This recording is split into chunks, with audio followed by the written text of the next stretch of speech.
네, 먼저 하십시오. 네. 정부조직법 37조 9항 10항의 중대범죄수사청을 관장하기 위해서 행안부 장관 소속으로 중대범죄수사청을 둔다라는 조항이 신설이 되었습니다. 네. 중대범죄수사청이 행안부 장관 소속으로 들어감으로써 행안부에는 국가수사본부와 중대범죄수사청 두 개의 수사 기구가 있게 되는데요. 지금 국민들께서 일부 행안부 내에 수사기관이 두 개가 있음으로 해서 행안부 권한의 비대화라는 문제 제기를 하시고 계시는데 저는 그것은 잘못된 우려라고 생각합니다. 왜냐하면 행안부 장관은 이 두 개의 그 수사기관에 대해서 수사지휘 및 통제를 하실 수는 없지만 이 수사기관들은 법무부 내에 앞으로 설치될 공소청에 있는 검사들 그리고 사법부에 의해서 영장을 통제받습니다. 그러니까 수사 통제는 법무부와 법원에서 통제가 이루어질 수 있습니다. 예컨대 지난 내란 윤석열 정권 당시에 김성훈, 이광우 등등 경호처 고위 간부들에 대한 영장을 검찰에서 3차례, 4차례나 기각함으로써 국가수사본부의 내란 수사가 전혀 진행되지 않았습니다. 그러니까 이 행안부 내에 이 두 개의 국가 수사 조직이 들어간다 하더라도 그 수사권이 비대화된다라든가 통제받지 않는다라든가 이런 우려는 행안부 내에 중수청을 두지 않으려는 일부 정치 검찰들이 법무부 내에 중수청을 둬야 된다는 그런 주장을 하기 위해서 하는 그런 잘못된 비판이라고 생각합니다. 행안부 장관님께서 앞으로 중수청을 행안부 내에 두게 될 텐데 이에 대한 생각을 좀 말씀해 주셨으면 좋겠습니다. 네, 존경하는 박은정 의원님 말씀에 저는 전적으로 동의를 하고요.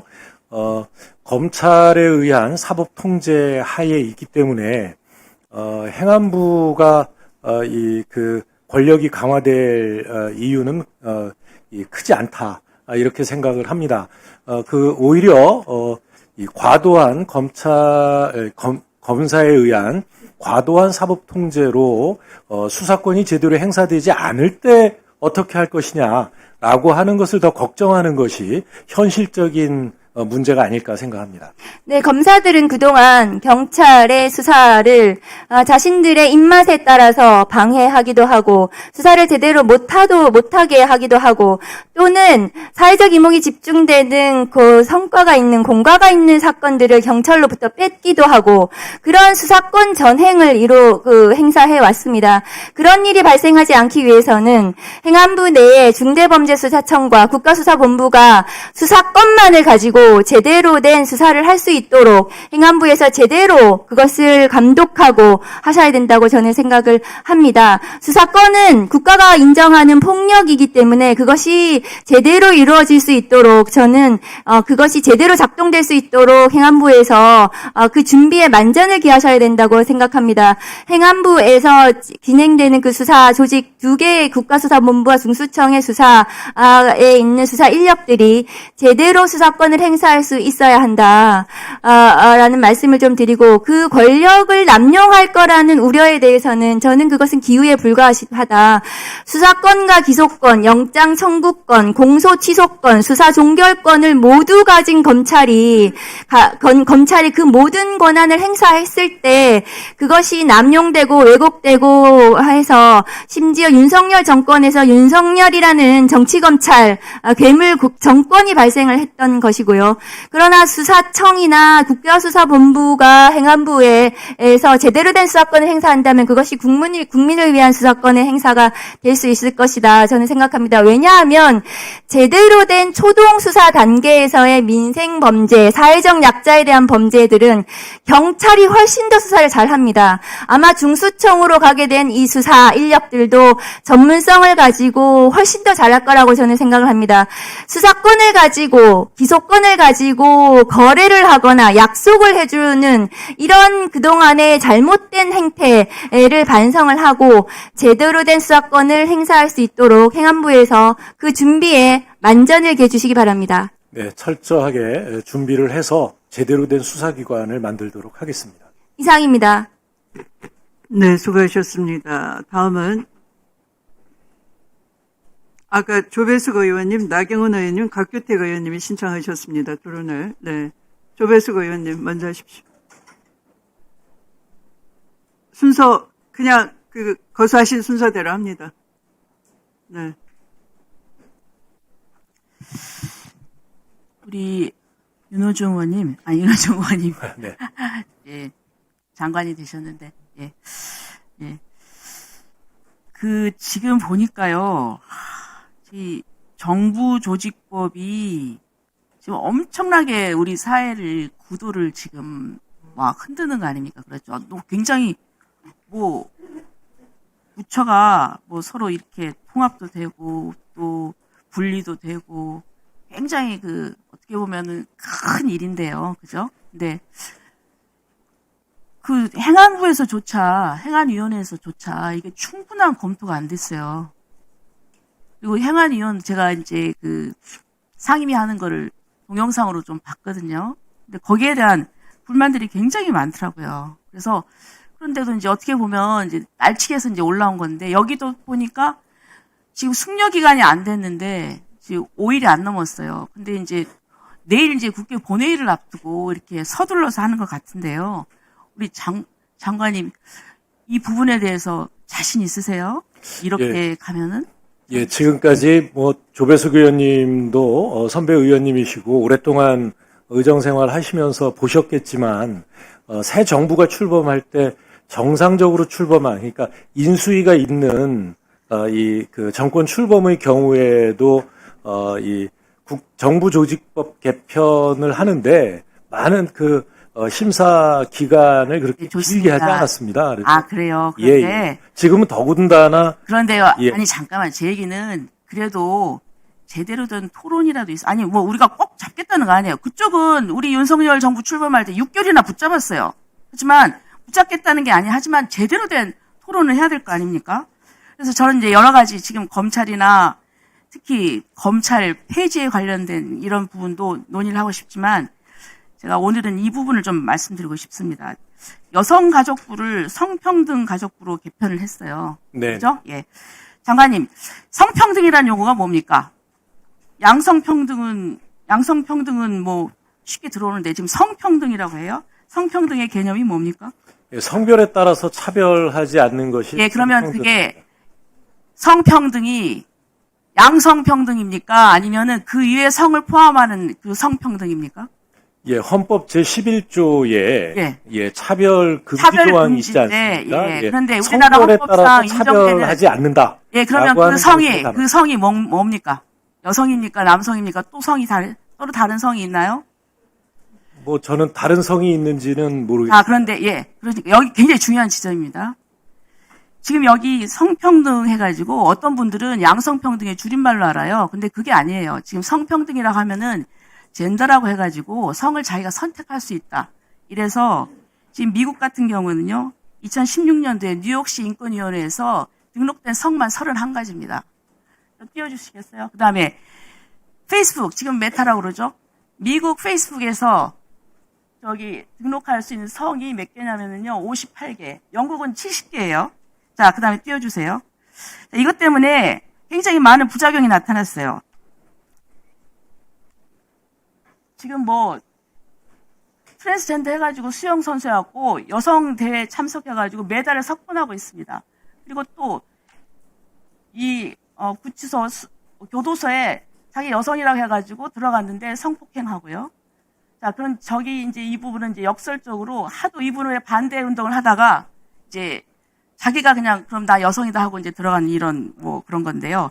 자, 그런데 이렇게 외국에서는 여기에 대한 부작용이 심해가지고 여기에 대한 반성이 일어나고 있어요.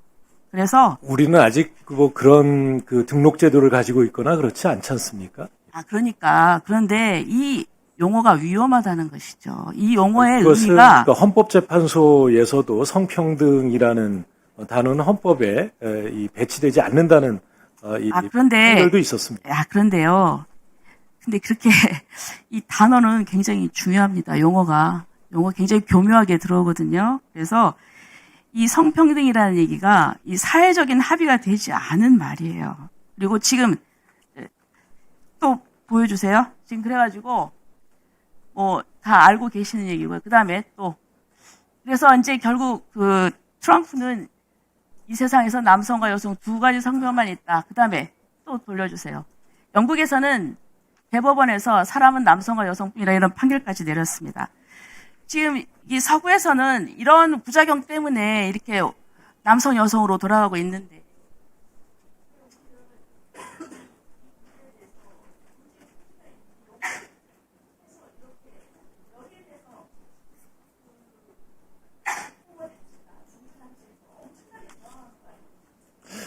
성평등이라는 표현은 중립적인 표현이기 때문에요. 그것을 어떻게 해석하고 어떻게 이 정책을 만들어 나가야 될 것인가에 대한 방향은 기본적으로 국회에서 다른 법률로 정해 주실 내용이라고 생각합니다.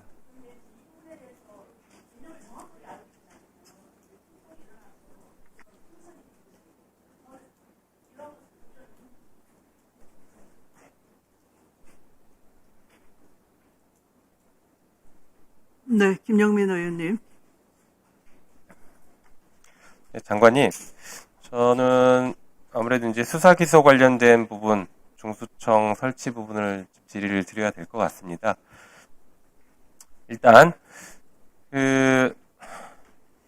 영국에서도 1985년에 왕립기소청을 만들면서 영국은 사실 경찰이 수사 기소를 다 했었는데 기소 권한을 별도로 떼는 왕립기소청을 만들면서 그때도 국회에서 경론이 벌어지더라고요. 영국 의회에서도.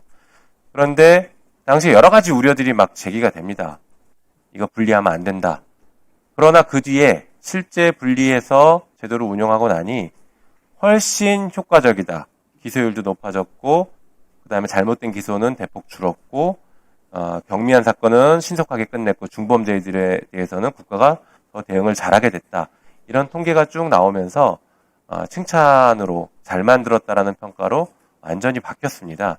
그래서 제도를 설계하는 과정에서 행안부도 결국에 최종적으로 설계된 제도가 그런 평가를 받을 수 있도록 준비를 좀 잘 해주시기를 당부드리겠습니다. 네, 그렇게 하겠습니다. 한편 이번에 저희 법사위에서 청문회를 했습니다. 관복권 띠지 분실 사건 관련된 청문회를 했는데 보셨을지 모르겠지만 현장에 증인으로 나왔던 검사들은 그 띠지 분실에 대해서도 책임감을 제대로 갖고 있지 않기도 했지만 아주 중요한 충격적인 얘기를 하더군요. 지문 채취하는 것들은 검사들은 잘 모른다, 하지 않는다라는 식으로 합니다. 그러니까 수사의 가장 기본이 되는 현장 수사, 초동 수사의 기본이 되는 이런 것들을 검찰은 하지 않는다, 모른다라고 하더라고요.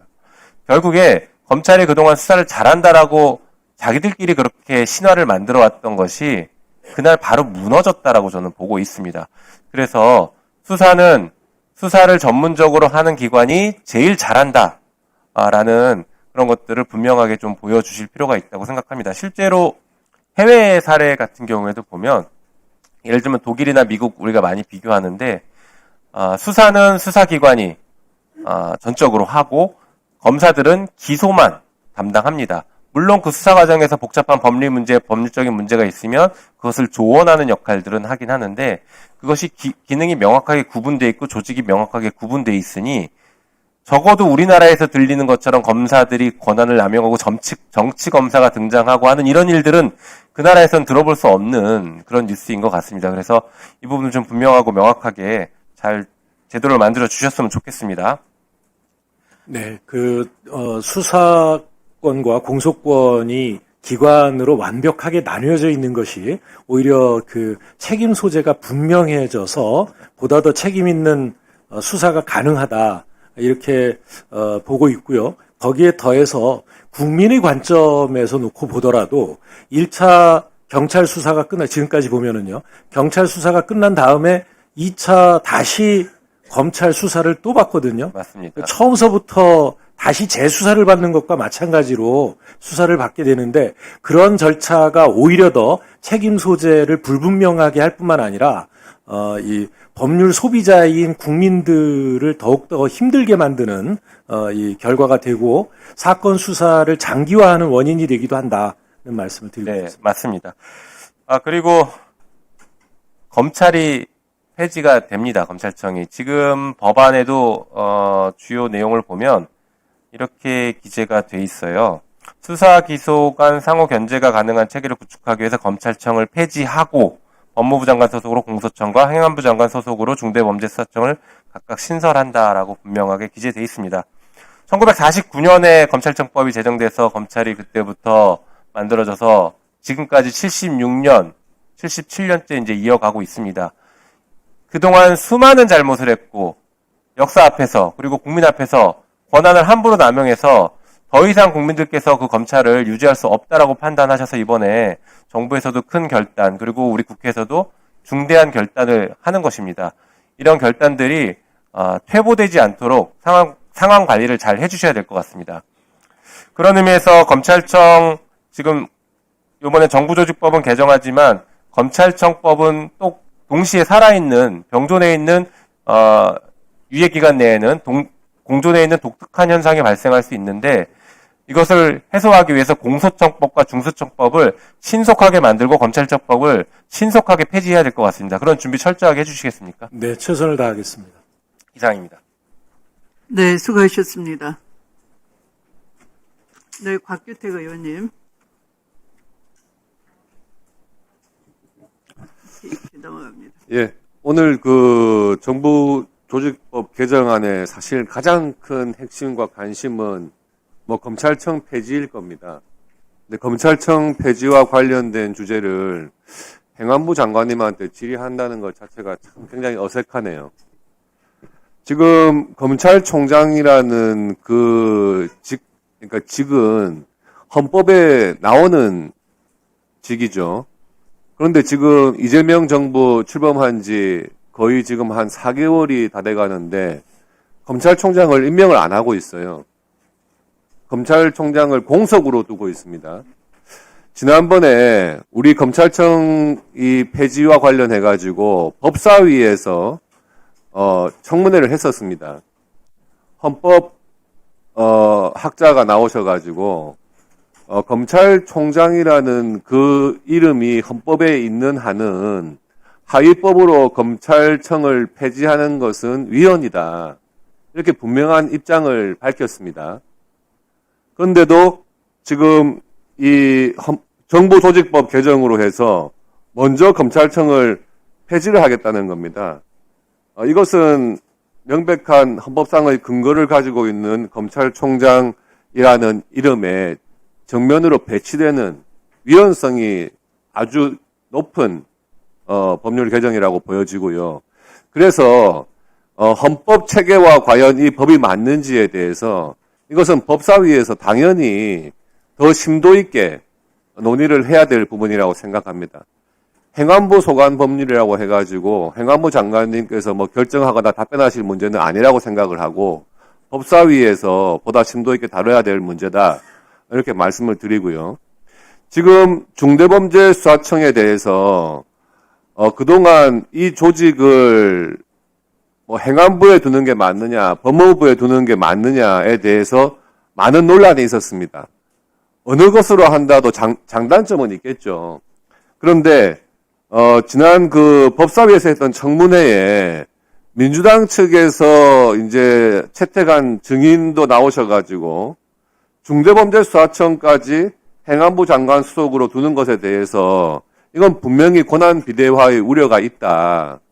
경찰 수사가 지금도 국가수사본부 산하의 경찰 조직에서 수사를 하고 있는데 거기에 행안부 산하에 또 중대범죄수사청을 두면 너무 권한이 비대화되는 것 아니냐. 그분이 뭐 그렇게 말한 데에는 다 그만한 이유가 있지 않겠습니까? 이런 부분에 대해서도 우리가 법사위에서 다시 한번 심도 있는 논의를 해야 된다고 생각을 하고요. 장관님, 지금 중대범죄수사청을 새로 만들려면은 여기 개정안에도 나와 있지만 조직이나 직무 범위 그 밖에 필요한 사항은 따로 법률로 정한다고 돼 있지 않습니까?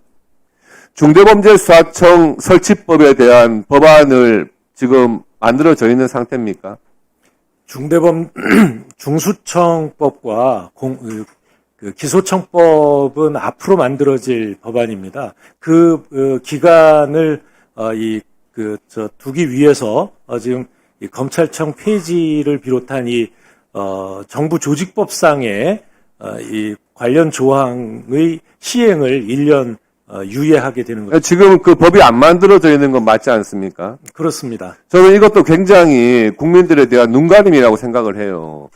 이렇게 중요한 지금 중대범죄수사청을 만들면서 그 설치와 조직, 직무 범위, 권한 이런 것에 대한 어떠한 초안도 없이 정부 조직법에 한 줄을 끼워 넣어가지고 이것부터 통과시킨 다음에 나머지는 그 목적에 맞춰가지고 또 국회에서 일방적으로 법을 만들겠죠. 국회에서 충분히 논의를 해서 바로 이 저는 그게 법사위원회에서 굉장히 논의해 주실 법이 예, 눈가림하는 것을 생각을 합니다. 폐지법과 정부조직법이 올라왔으면 그에 맞는 새로운 기관의 설치에 관한 법률은 당연히 같이 심사를 해야 되는 겁니다.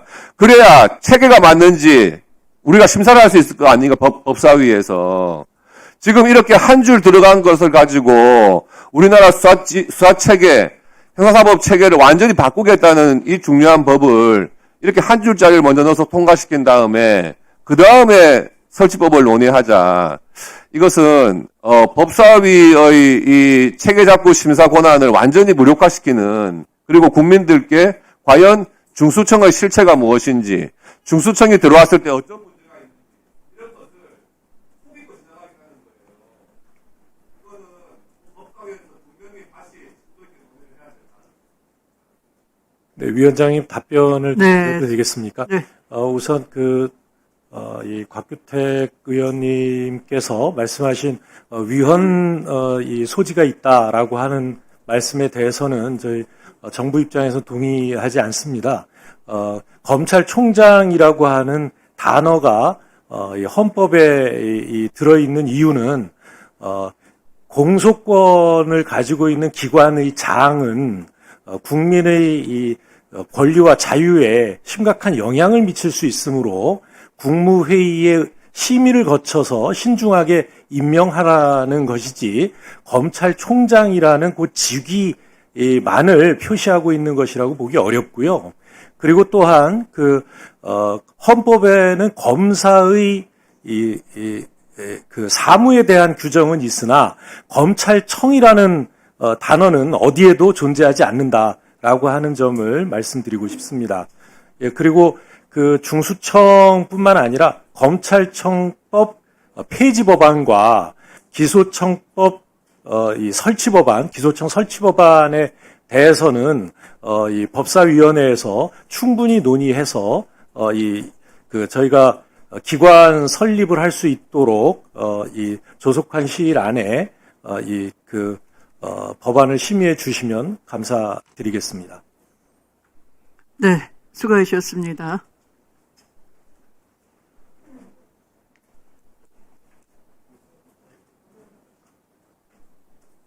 네, 정부조직법의 중대성을 감안해서 충분히 토론해 주시기 바랍니다. 여야 순으로 계속 넘어가고 있습니다.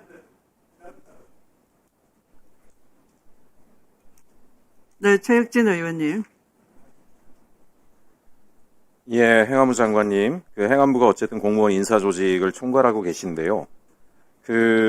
지금 정부 조직 개편이 이루어지고 있는 이 혼란스러운 틈을 타서 내란 계엄에 동조한 것으로 추측이 되는 고위공직자들이 몰래 해외로 도피하거나 이런 일들이 반복되고 있습니다. 제가 지난 9월 10일에도 법제사법위원회 전체회의에서 법무부 장관께도 질의를 한 바 있습니다. 특검 수사를 위해서 ADB에 파견되어 있는 김동일 전 예산실장 즉각 송환이 필요하다. 그리고 지금 최근에 또 신중범 전 경제금융비서관 싱가포르 암로 파견을 좀 중단시켜달라고 말씀드린 바가 있는데요. 그래서 이제 기재부 쪽으로부터 제보를 받은 내용입니다. 지금 신중범 전 청와대 경제금융비서관 같은 경우는 윤석열 정부 말에 경제비서관을 했죠. 최상목의 최측근으로 지목되는 인사인데 오는 9월 27일부터 싱가포르 암로 행정 담당 부국장으로 임기를 시작한다고 합니다. 연봉이 무려 이제 한 30만 달러 이상이 됩니다. 문제는 이게 굉장히 이례적인 일이라는 겁니다. 암로는 통상 기재부 과장급이 파견 나가던 자리인데요. 지금 신중법은 국장, 실장급 고위직을 역임한 사람인데 이 사람이 기재부 과장급이 나가는 국제 업무를 담당하는 과장급이 나가는 자리를 갑자기 나간다라고 하는 것도 이상하고요. 또 요번에 정부 조직 개편을 명분으로 1급들을 일괄 사퇴를 했는데 신중범을 끼워서 사퇴를 서둘러 퇴직을 시켰습니다. 제가 볼 때는 이거 수사를 피해서 공무원 연금 챙겨주도록 길을 열어준 게 아닌가라고 생각을 합니다. 그래서 지금 보면 그 기재부 고위 인사 라인이 직접 개입했다는 제보까지 이어지고 있는데요. 제가 볼 때는 기재부 인사 라인이 아직도 윤석열 정부의 그늘에서 벗어나고 있지 못하다라는 생각이 되고 최상목도 뒤에서 이 작업들을 했을 가능성이 높다라고 생각을 합니다. 이런 사람들이 수사를 받고 증언을 하게 되면 본인의 국정농단 개입이나 내란 개입에 대한 여러 가지 것들이 드러날 우려가 있다 보니까 그 ADB도 왜 제가 송환을 해야 된다라고 말씀드리냐면 역대로 기재부가 ADB 파견자는 국제업무 담당하는 실장 1급 차관보가 가던 자리입니다.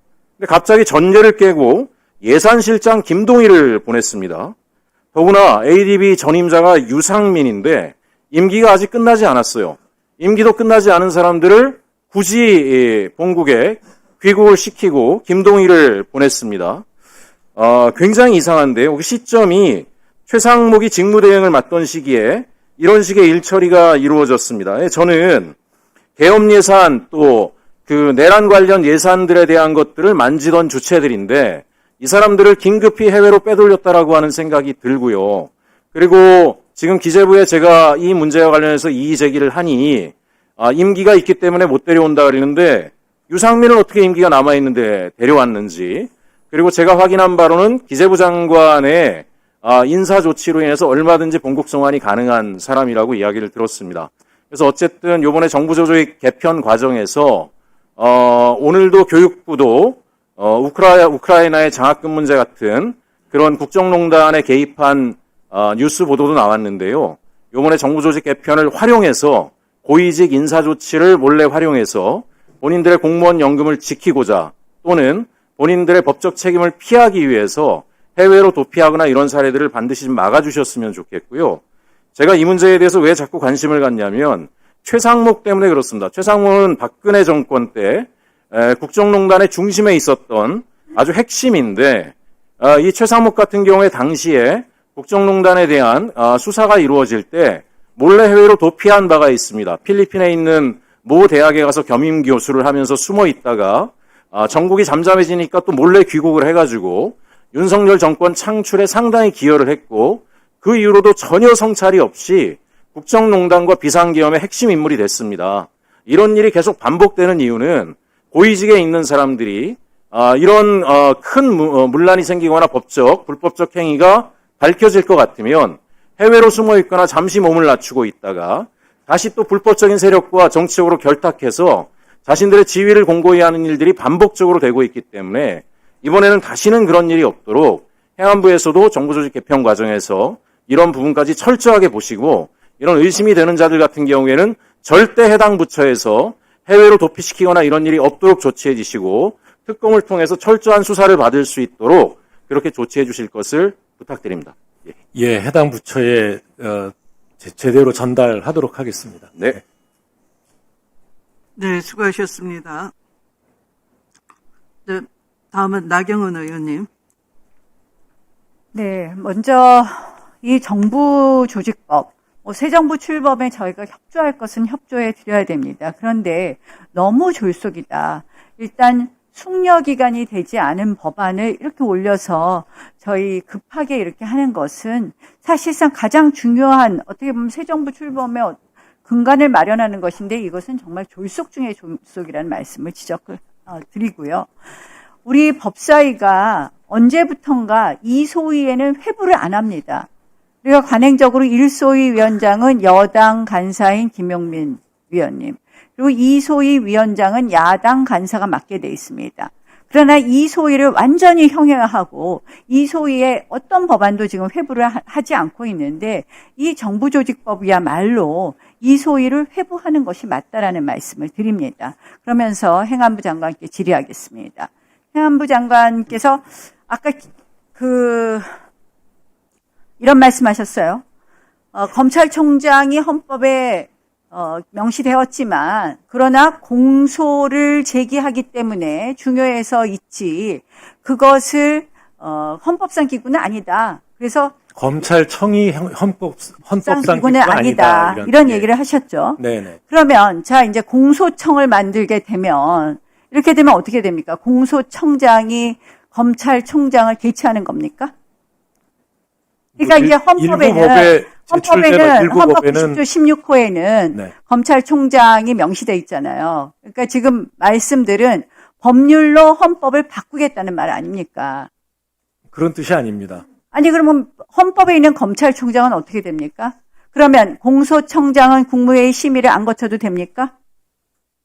공소청장은 헌법 정신에 따르면 국무회의 심의를 받아야 된다고 생각합니다. 아니 그러니까 헌법 정신에 아니 그게 무슨 말입니까? 지금 국무회의에 심의 사항으로 검찰총장이 있는 거예요. 검찰총장 임명할 때 국무회의 심의를 받아야 되는 거예요. 지금 논리라면 법률로 헌법을 바꾸는 거 아닙니까? 헌법에는 검찰총장에 대해서 국무회의 심의 임명에 대해서 심의를 받으라 그랬는데 공소청장으로 정해서 공소청장을 헌법상 검찰총장으로 본다. 이렇게 해서 바꾸겠다는 거 아닙니까? 그러니까 저희가 위헌이라고 지적을 하는 겁니다. 없습니다.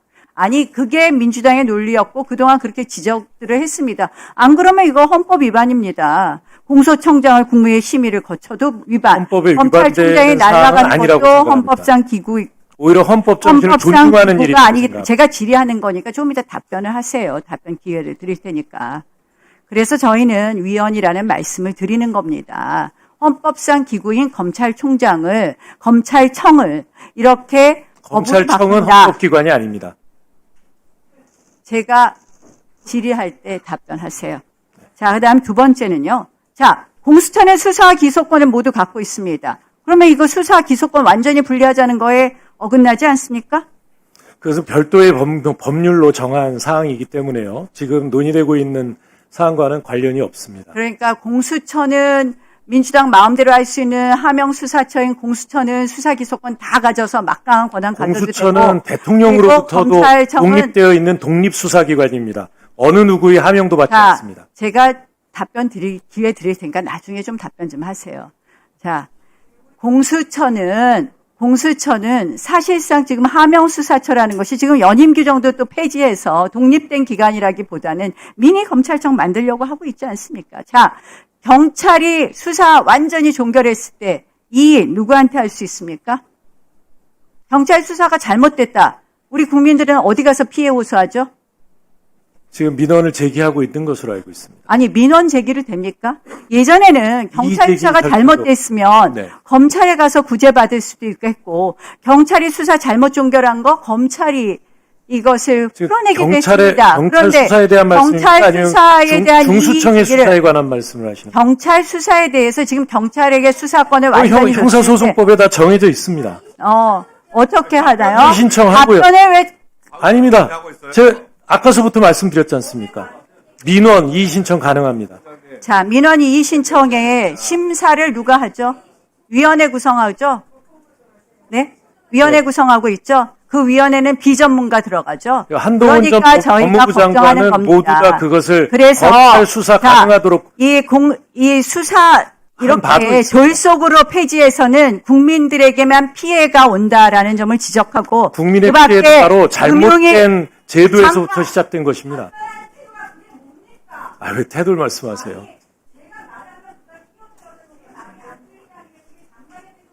아니 질문이 잘못된 개념의 나경원 의원님 질의 시간이 끝났습니다. 마무리해 주시기 바랍니다.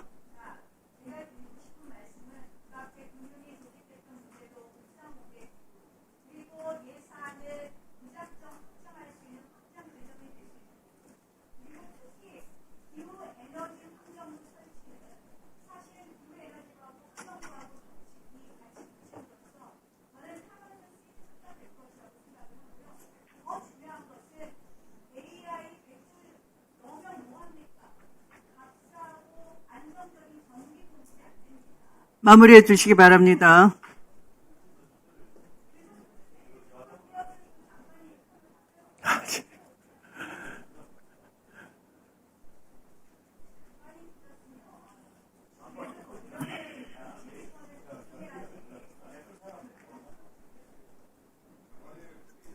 네, 제가 볼 때는 나경원 의원님께서 곽규택 의원님,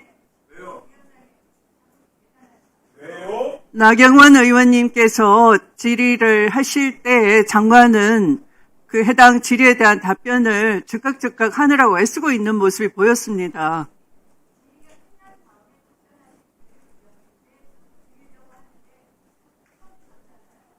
그건 끼어든 것이 아니죠. 국무위원에 대해서 신속하게 답변을 드리는 것을 끼어든다라고 하시면 안 되고요. 나위원도 시비를 위한 질문보다는 그러게요. 적당히 하시기 바랍니다. 또 질의하실 위원님 안 계십니까?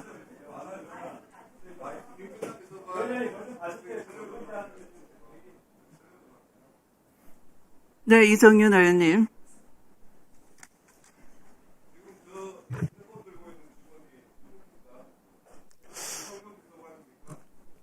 예. 현주식을 위원장님도 아닌데 왜 중단을 합니까? 예? 위원장님도 아닌데 왜 중단시켜요? 아니, 그냥 하세요. 진행하세요. 예, 존경하는 장관님. 네. 네. 고생이 많습니다. 검찰을 분리해서 수사하는 중수청이, 그리고, 기소는 공소청이 하는 거. 장관님도 적극 찬성하시죠? 네, 그렇습니다. 이 수사 기소 분리는 1900 광복 후에 최초로 형사소송법이 설계될 때 그때 논의된 내용입니다. 네, 한시적으로. 예, 다만 예. 그 당시에 친일 경찰들이 하도 기세 등등하니까 검찰이 직접 수사권을 주어서 이렇게 좀 막아보자. 검찰로 하여금 경찰을 좀 견제해보자. 이런 취지로 직접 수사권을 준 겁니다. 그런데 검찰은 자기들의 힘을 유지하기 위해서 헌법상 영장 경유권을 확보했고, 그들은 군사정권과 유신정권에 협력하고, 그러면서 끊임없이 우리 국민들을 괴롭혀 왔습니다. 1990년대 들어서 검찰이 직접 수사권을 활용해서 저희 심지어 도로교통법 문주단속까지 검찰이 했습니다. 아시죠? 이렇게 직접 수사권을 확대하면서 스스로 권력이 됐고 드디어 윤석열 정권이 나왔습니다. 윤석열 정권이 왜 갑자기 그렇게 12.3 내란을 일으켰는지 아십니까? 윤석열이 헌법을 보니까 그런 권한이 있는 겁니다. 그런 비상 권한을 써도 뒤에 검찰이 있기 때문에 수사를 안 하려는 믿음이 있는 겁니다. 그래서 수사권과 수사권을 기소권을 분리하는 안이 나온 거고요. 국민들이 그렇게 원하는 겁니다. 장관님 혹시 윤석열이 수감 중에 어떤 대화를 하신지 아십니까? 최근에 윤석열이 9월 19일 날 건강상 이유로 보석 신청을 했습니다. 그러면서 79일 동안 피의자 신문이 한 번도 안 나오던 사람이 갑자기 보석 신문에 나오겠다는 겁니다. 윤석열이 건강합니까? 아픕니까? 건강한 것으로 알고 있습니다. 윤석열이요, 수감 중에 어떤 얘기했냐면 1월 24일 날에는 수행실장과 대화 중에 강아지들은 잘 있냐? 애들 이추가 안 됐지. 이런 말을 했고, 네, 대통령 쉬시던 소파가 올라가 있고, 이렇게 답변을 했고요. 2월 10일에는 국민의힘 의원들이 면회 와서 대화 중에 뭐라 했냐면, 나야 술 안 먹고, 술도 못 먹고, 과식도 안 하니 건강은 좋다. 이렇게 말을 했어요. 또 2월 13일 날 한영우 실장과 대화 중에 술을 안 먹으니까 수행년이 한 달 정도 되었으니까 건강도 좋아지고 이렇게 발언했습니다. 또 2월 21일 강희구 전 부속실장하고 휴대폰 반입 사건이 있었습니다. 이때 강희구 전 대통령실 간부가 구치소장 허가 없이 휴대전화를 반입했죠. 군성기를 뭐라 그냥 관저에서 나간 강아지들 잘 지내냐 이런 걸 물었어요. 그럴 때 불법 반입된 휴대전화로 발견 사진을 보여줬다고 그래요. 또 8월 1일 날 김건희 1차 체포영장 집행 시도 거부하면서 변호사 접견 예정되어 있고 당신들과 할 얘기 없다. 또 속옷 차림으로 내 몸에 손대지 마라. 돌아가라. 당신들하고 얘기하고 싶지 않으니 변호사랑 만나서 얘기해라. 이렇게 오만방자한 태도를 보이고 있어요. 이렇게 1년에 윤석열이 오만방자한 태도는 어디에서 나온다고 생각하십니까? 예, 제가 심리 속을 들여다볼 수는 없습니다만, 아직도 내란이 끝나지 않았고 종국에는 이 내란이 성공할 수 있는 여지가 있다라고 판단하고 있기 때문 아니겠습니까? 맞습니다. 지적하신 내란이 안 끝났고요. 그 뒤에는 검찰과 사법부가 있다고 믿을 수도 있는 겁니다. 그렇기 때문에 이번 정부조직법 개정안, 특히 검찰 수사와 기소를 분리해서 중수청으로 만드는 거, 공수처로 만드는 거, 국민들 대다수가 찬성하는 거 알고 계시죠? 네, 잘 알고 있습니다. 국민들이 염려하는 바도 알고 계시죠? 네. 많은 의원들이 지적했지만 이번에 우리 행안부 장관님께서 참 잘 해주시리라 믿습니다. 국민들께서 지금 70년간의 일제 식민 잔재로 남아있는 형사사법 체제를 바꿔서 이제 검찰을 국민의 품으로 돌려주고 또 국민들이 정말 자신이 짓지 않는 행위로 처벌받거나 또는 자기가 지은 죄 이상으로 처벌받는 일이 없도록 꼭 제도를 잘 만들어 주시길 바랍니다. 네, 그렇게 하겠습니다. 네, 이상입니다. 네, 수고하셨습니다. 네, 다음은 주진우 의원님.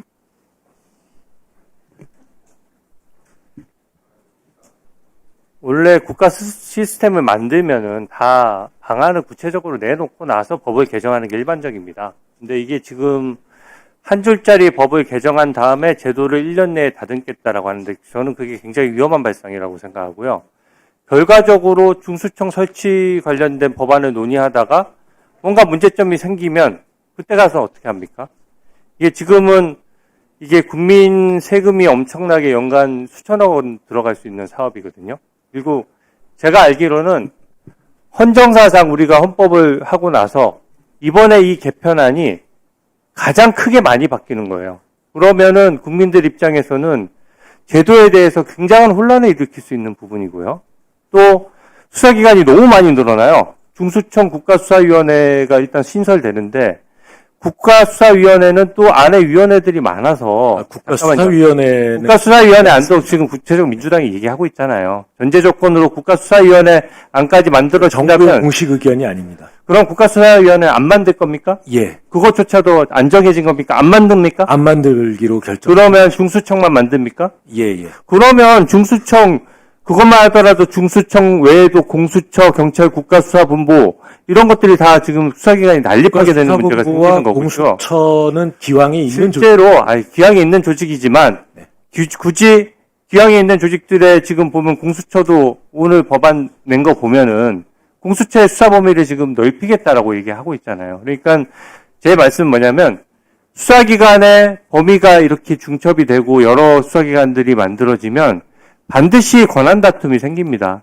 시한이나 이런 부분들이 유지되는 데 있어서 공백이 생길 수 있다는 얘기예요. 그렇기 때문에 구체적인 방안과 규모 이런 것들이 꼼꼼하게 설계가 된 다음에 그 이후에서나 사실은 이게 법안을 통과해야 맞는 거거든요. 근데 지금은 결론부터 내놓고 법안을 만들겠다라고 하니까 문제인 거고요. 두 번째는 지금의 그런 속도가 너무 빠르다 이렇게 지적은 해주시고 계신데요. 네. 그러니까 거기에 대해서 제가 다른 반론은 안 드리겠습니다. 다만 지금 내란이 지속돼 온 과정에서 이 국가를 정상화하는 과정이 있습니다.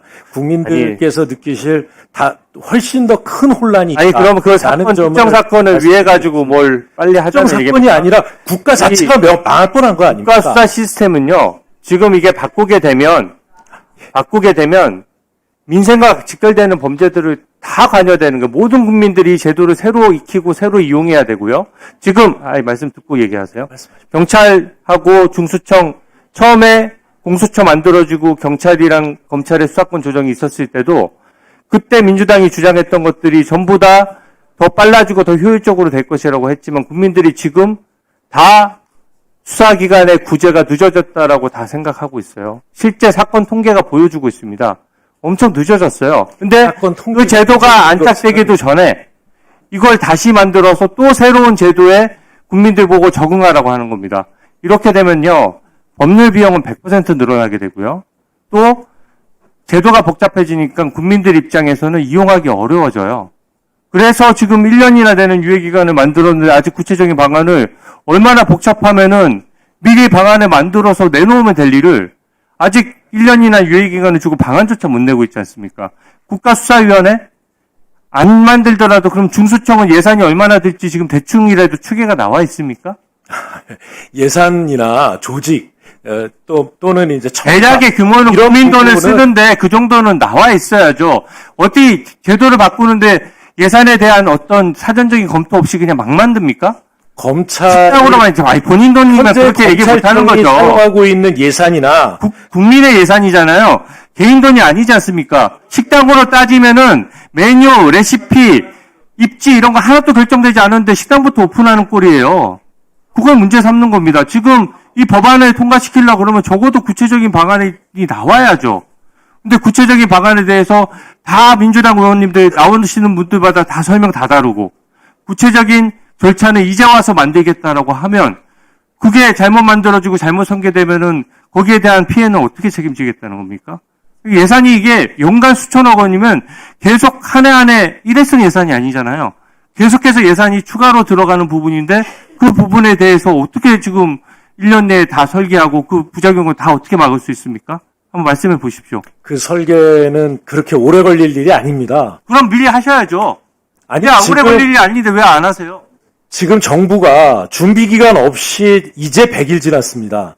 이제 100일 지났는데 그 안에 다 만들어내지 않으면 이 모든 일을 해서는 안 된다. 정부 조직법 개정을 해서는 안 된다. 이렇게 말씀하시면 안 됩니다.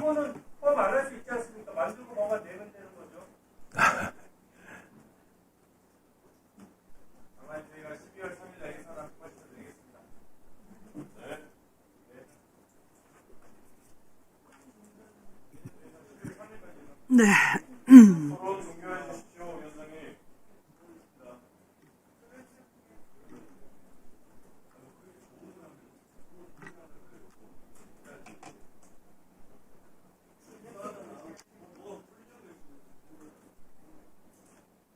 그 지금 행안부 장관님 답변에 덧붙여서 제가 이 부칙 조항을 보니까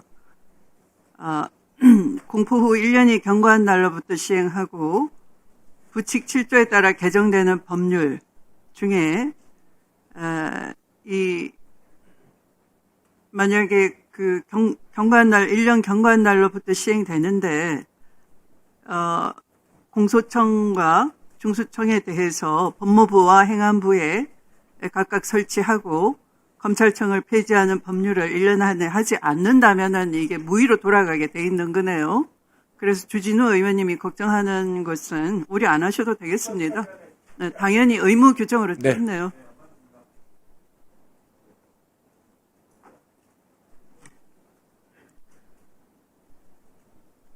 자, 그럼 신동우 의원님 토론해 주시기 바랍니다.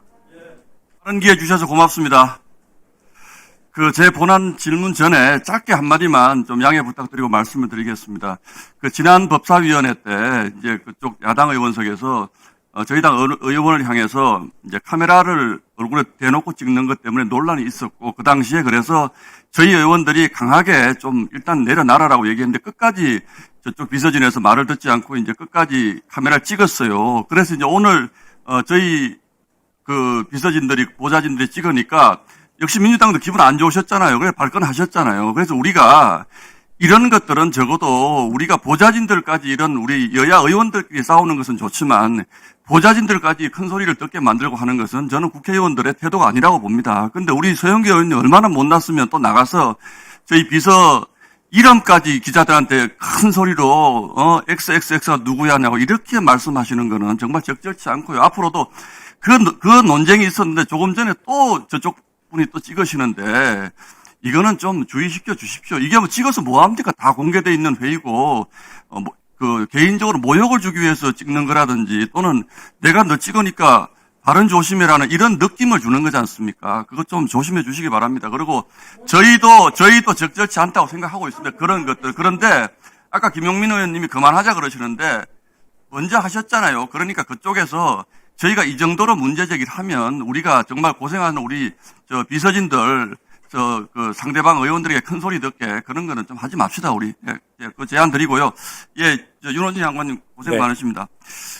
저는 법률가가 아니기 때문에 내용적인 면에서 너무 많은 토론이 있어서 더 이상 제가 그 부분은 안 하겠는데, 제가 정말로 저도 개인적으로 걱정인 것은 우리 장관님 가서 고생하시는데 정말 장관님도 저는 좀 걱정이 됩니다. 왜냐하면 이게 일단 큰 설계도 일종의 집을 짓는다고 치면 설계도는 그려서 지금 던졌는데, 지금 장관님 답변하시는 거 보면 예산을 어떻게 충당할 것인지, 말하자면 집의 자재는 어디서 가져올 것인지, 이 자재는 공급이 가능한 것인지, 그럼 집을 지을 동안에 우리 식구들은 어디 이사갈 집은 있는 것인지, 길바닥에 나서서 이 추운 겨울을 나야 되는 건 아닌지, 이런 거에 대한 계획이 제가 보기에 전혀 없으신 것 같아요. 그 부분에 대해서는 절대 걱정 안 하셔도 됩니다.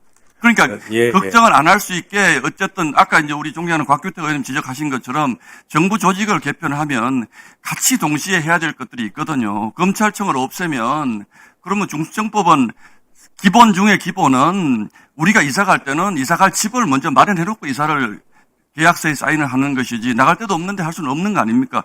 그런 걱정을 저만 하는 것이 아니고 정말 우리 많은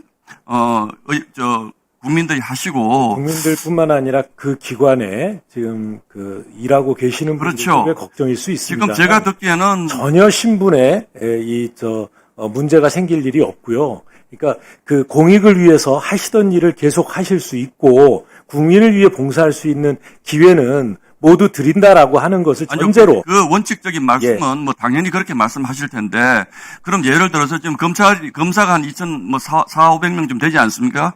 그분들은 그러면 제가 듣기로는 어디로 갈지 모르겠다. 그리고 검사의 신분이 변하는 것에 대해서 이게 어떻게 될지도 모르겠다. 이런 데에 대한 불안감이 굉장히 많은데, 그게 단순한 개인의 거취의 문제를 떠나서 대한민국 검찰청이 가져왔던 어떤 수사력의 비중이라는 게 있지 않습니까? 그럼 예를 들어서 이분들이 나 다 그만두겠다 그러고 검사를 그만뒀을 때, 그럼 우리 국민의 인권과 안전을 지켜서 해왔던 그 검찰력이라는 것이 그렇게 쑥 비었을 때, 그럼 도대체 이게 몇 년 만에 채워줄 수 있는 것인지, 그 공백이, 이런 부분에 대한 걱정은 안 할 수가 없습니다. 그런데 제가 참 답답하게 생각하는 것은 저같이 법률도 모르고 검찰도 모르는 사람도 이런 걱정을 하는데, 정말 우리 검찰에서 정말 두각을 나타내서 고위 검찰까지 지낸 우리 민주당 의원님들이 검찰 당장 없애도 아무 문제 없다라고 자꾸 말씀을 하시는 것에 대해서 저 같은 사람은 정말 납득하기 어렵습니다. 검찰의 공소 기능은 남아 있고요. 공소 기능이 그다음에 그걸 담당할 검사는 당연히 있는 것 아니겠습니까? 공소 기능은 당연히 하는데 좋습니다. 저는 개인적으로 저 같은 사람은요, 저 같은 사람도 검찰에 대한 일종의 적의가 있습니다. 검찰이 잘못한 부분을 알고 있습니다. 그런데 그 부분이 있다고 하더라도 검사가 저가 개인을 위해 존재는 아니지 않습니까? 국민들의 인권 보호 그리고 재산권 보호하기 위해서 그동안 일을 해왔는데, 저 같은 사람이 하는 걱정보다 어떻게 더 검찰에서 평생을 봉직해 오신 분들의 걱정이 저렇게 심플하고 단순할 수 있을까? 그 걱정을 합니다. 답변 좀 부탁드립니다. 예, 저희도 현재 검찰청에서 일하고 계신 여러 검사들 또 검찰 수사관들의 여론과 의견을 잘 듣고 있고요. 오히려 이 수사 기능을 하지 않는, 그러니까 수사권을 내려놓은 순수한 기소기관으로서 또 공소 유지 기능을 하는 검사로서의 업무를 훨씬 더 보람 있게 일할 수 있을 것이다라는 그런 기대를 가진 분들도 많이 있다고 알고 있습니다. 그래서 그런 부분들에 대해서는 우리 법무부 소관이라 제가 대변할 내용은 아니겠습니다만, 그 검찰을 구성하고 있는 그런 공직자들의 소양 또 이 양식을 믿어주시는 게 어떨까 생각합니다. 네, 서영교 의원님. 신동욱 의원 정말 못났어요. 어떻게 마이크에다 대고 그런 얘기를 해요? 말을 조심하세요. 아시겠어요? 내가 뭘 밖에 그 허위사실인데? 내가 뭘 밖에 나가서 그런 얘기를 해요? 내가 어딜 밖에 나가서 그런 얘기를 해요? 여기에서, 이게 뭐예요?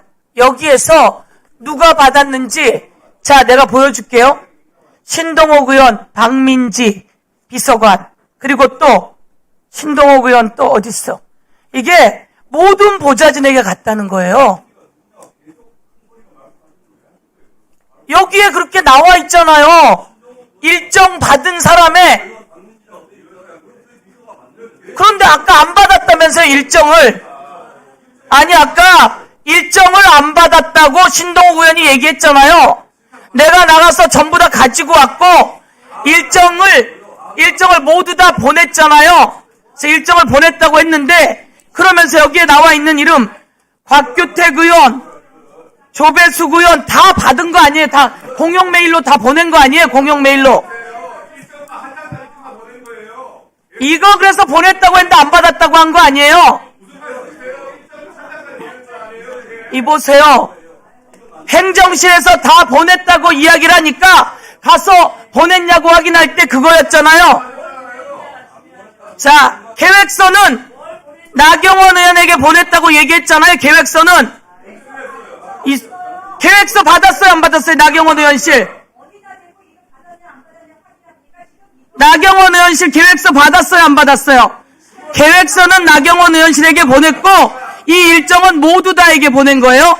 자, 정리. 자, 정리.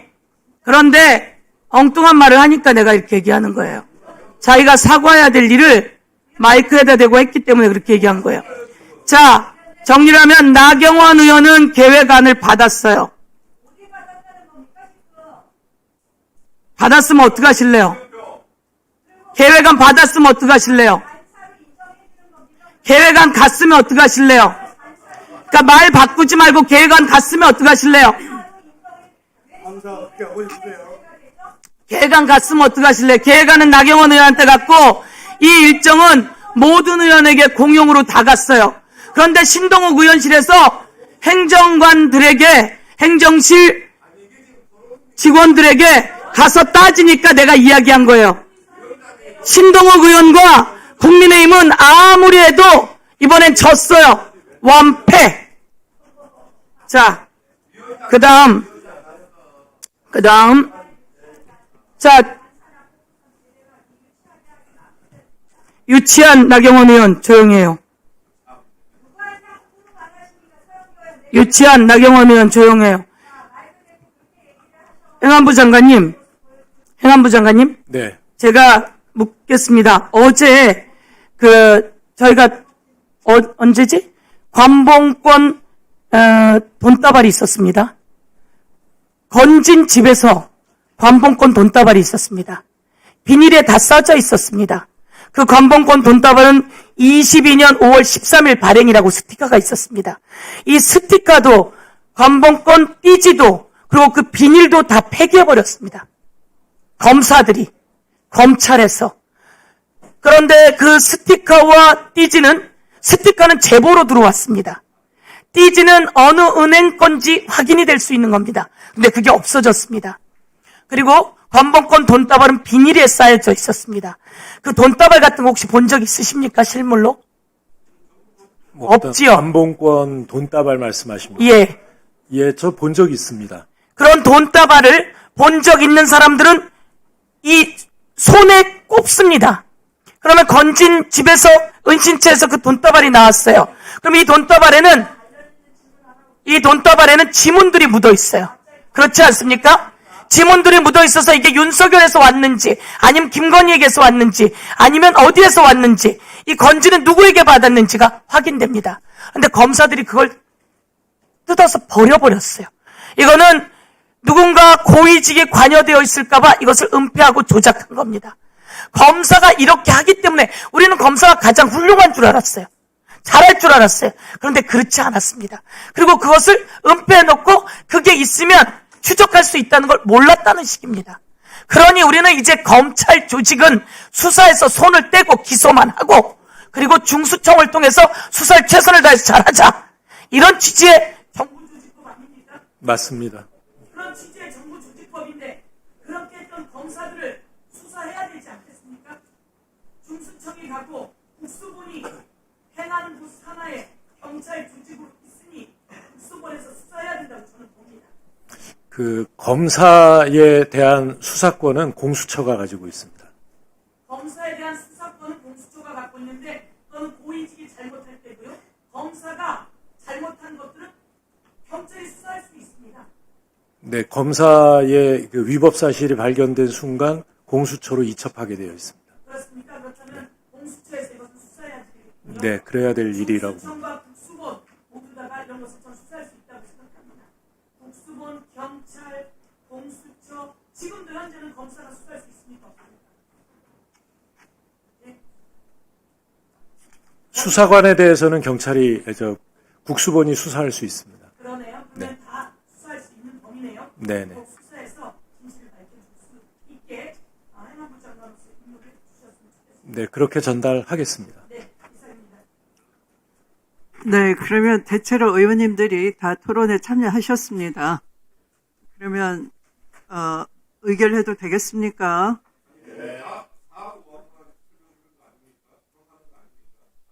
그렇습니다. 사항 5항입니다.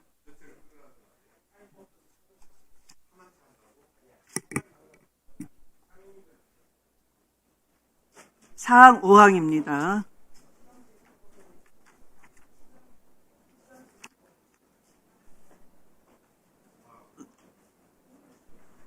아, 사항이군요. 사항.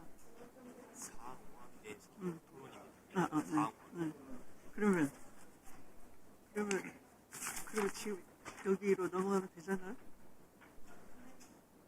여기 넘어가면 되죠.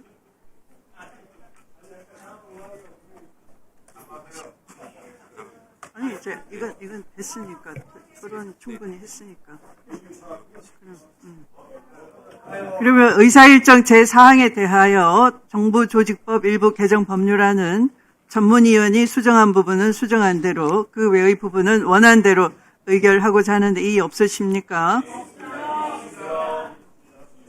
네, 조배숙 의원님 등으로부터 이의가 있으므로 국회법에 따라 것으로 표결하겠습니다. 먼저 찬성하는 위원님은 손을 들어 주시기 바랍니다. 네, 내려주십시오. 다음 반대하는 위원님은 손을 들어 주시기 바랍니다. 네, 내려주십시오. 다음으로 표결 결과를 말씀드리겠습니다. 재석위원 총 15인 중 찬성 11인 반대 4인으로 가결되었음을 선포합니다.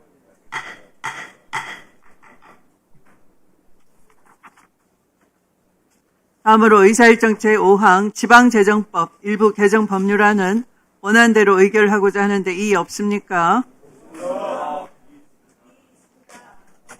네, 이 안건에 대해서는 이의가 있으므로 국회법에 따라 것으로 표결하겠습니다. 먼저 찬성하는 위원님은 손을 들어 주시기 바랍니다.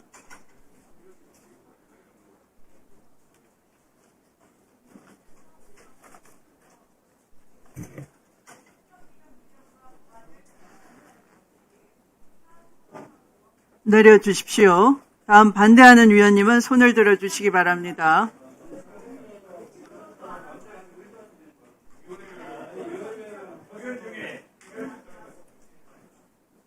네, 내려주십시오. 표결 결과를 말씀드리겠습니다. 재석위원 총 16인 중 찬성 11인, 반대 5인으로 가결되었음을 선포합니다.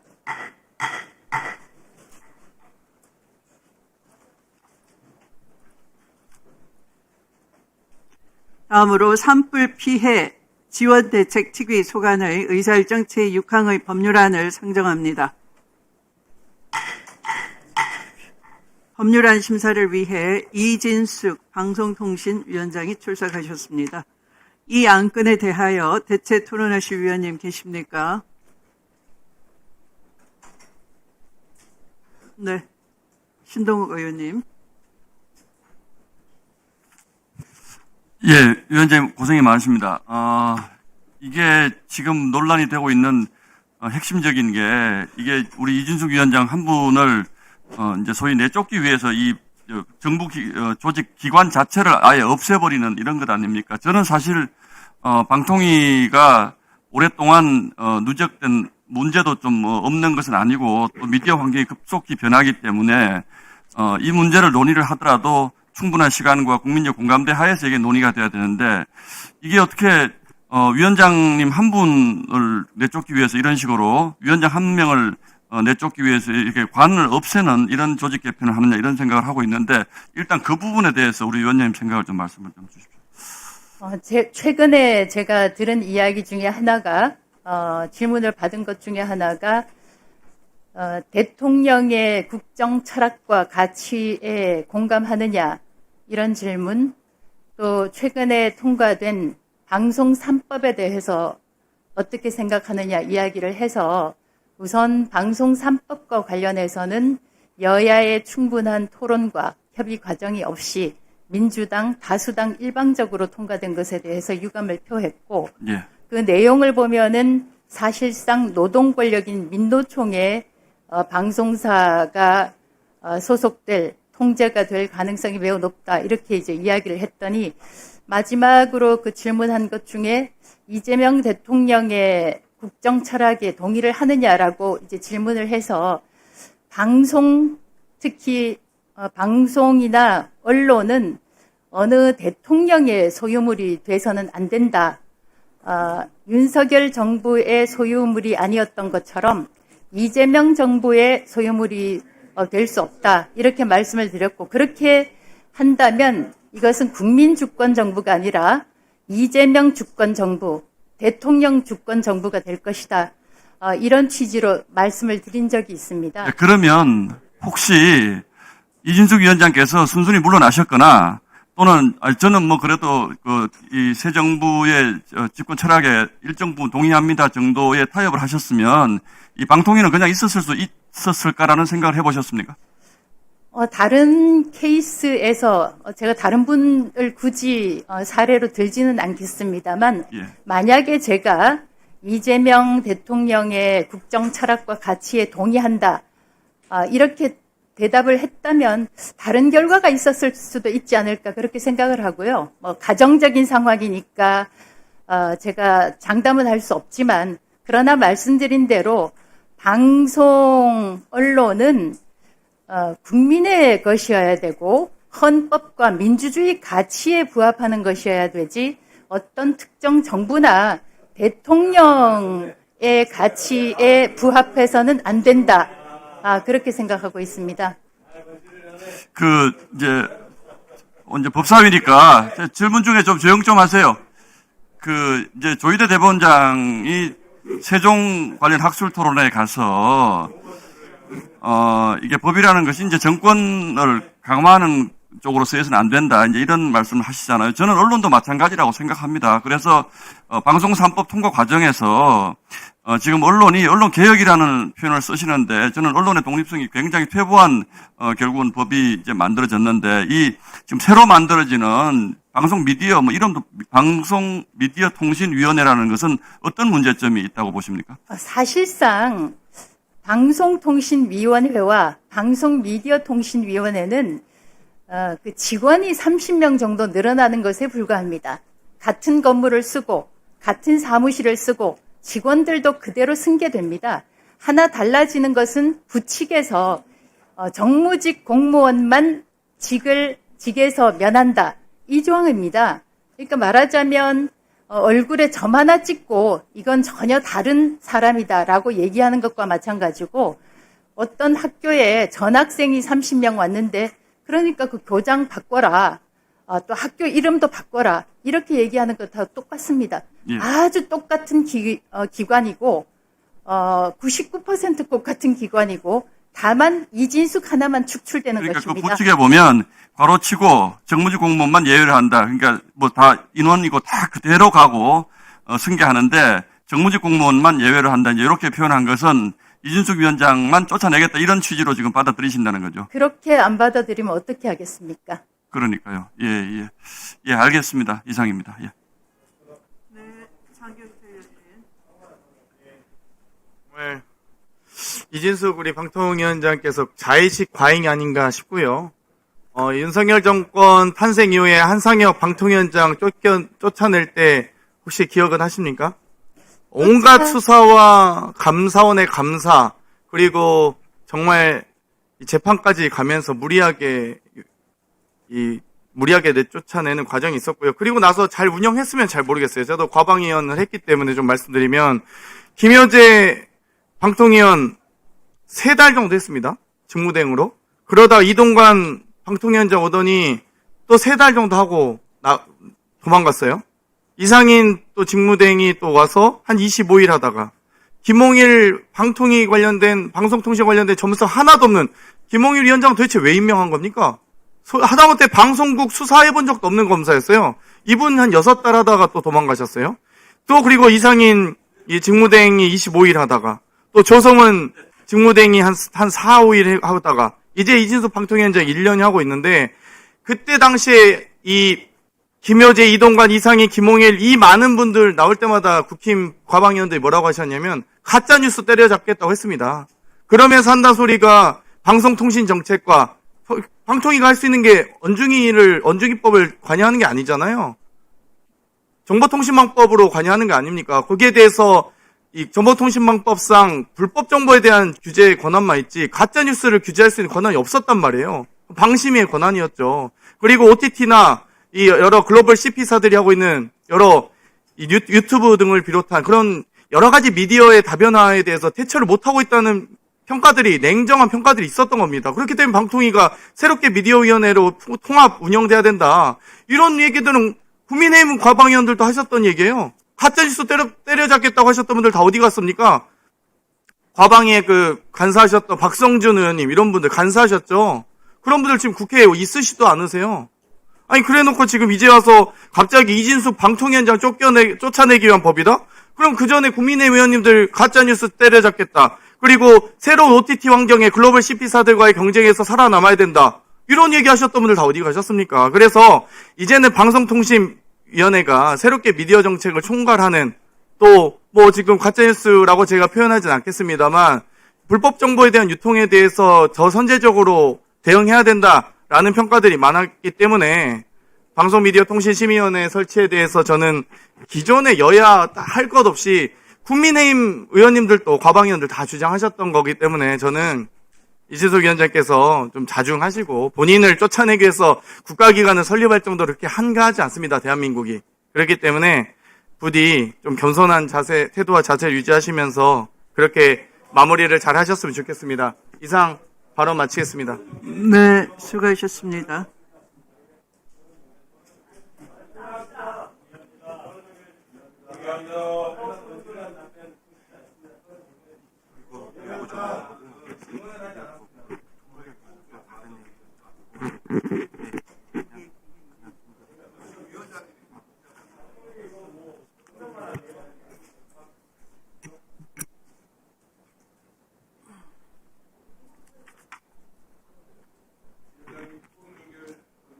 네.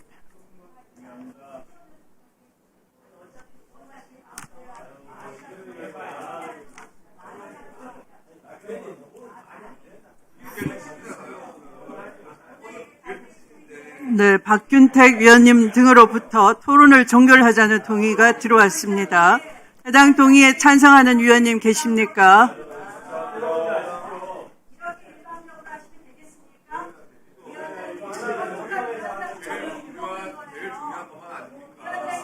네.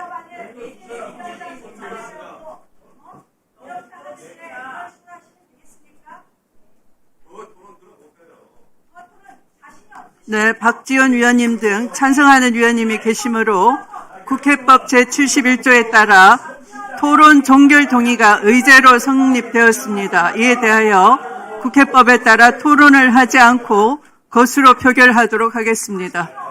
먼저 찬성하는 위원님은 손을 들어 주시기 바랍니다.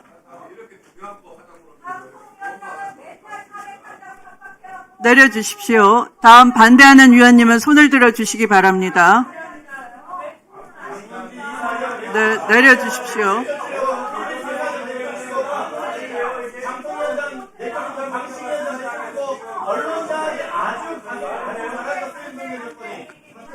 표결 결과를 말씀드리겠습니다. 재수위원 총 15인 중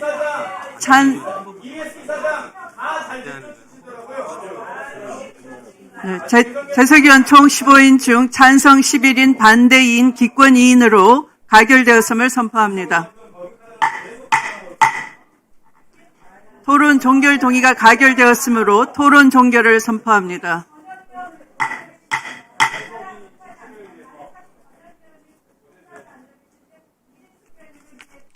그러면 의사일정 제7항 방송미디어통신위원회 설치 및 운영에 관한 법률안은 전문위원이 수정한 부분은 수정한 대로, 그 외의 부분은 원안대로 의결하고자 하는데 이의 없습니까? 네, 이 안건에 대해 이의가 있으므로 국회법에 따라 거수로 표결하겠습니다. 먼저 찬성하는 위원님은 손을 들어 주십시오.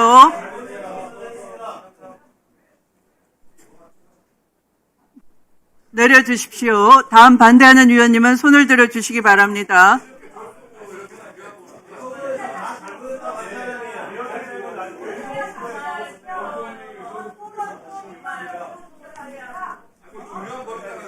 표결 결과를 말씀드리겠습니다. 재석위원 총 15인 중 찬성 11인, 반대 4인으로 가결되었음을 선포합니다.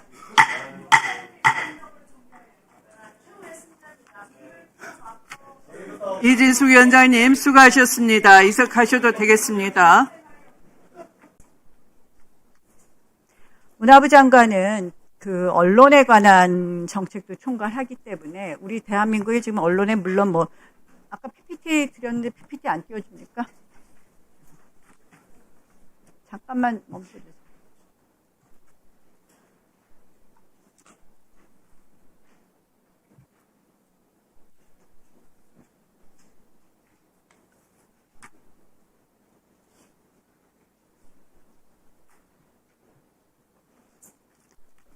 지금 대한민국 언론 환경이 굉장히 나빠지면서 이 가짜 뉴스가 범람합니다. 이 가짜 뉴스에 대한 이 가짜 뉴스가 횡행하지 않도록 하는 정책, 어디에 가장 중점을 둬야 된다고 생각합니까? 네, 가짜 뉴스 관련해서는 저희가 지금 언론중재법 또는 정통망 관련 법으로 가짜 뉴스 이미 인정될 경우에는 거기에 해당하는 어떤 처벌이나 손해배상 규정들을 두고 있습니다. 그런 면에서 적극적으로 저희도 대응하고 있습니다.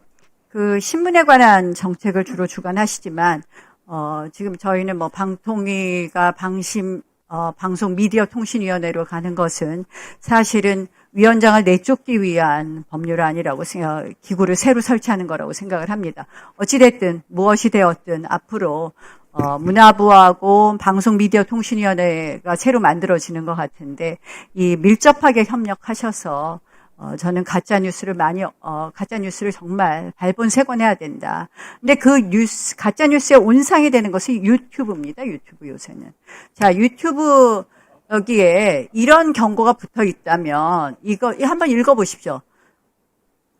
말 그대로 썰푸는 시간입니다. 즉 믿거나 말거나이지만 실제로 많은 관련자들의 얽히고 설킨 풍문, 밝힐 수 없는 취재원과 제보자의 진술을 토대로 만들고 있습니다. 이렇게 돼 있는데 믿거나 말거나 이렇게 되어 있으면 이거의 신빙성이 높다고 보십니까?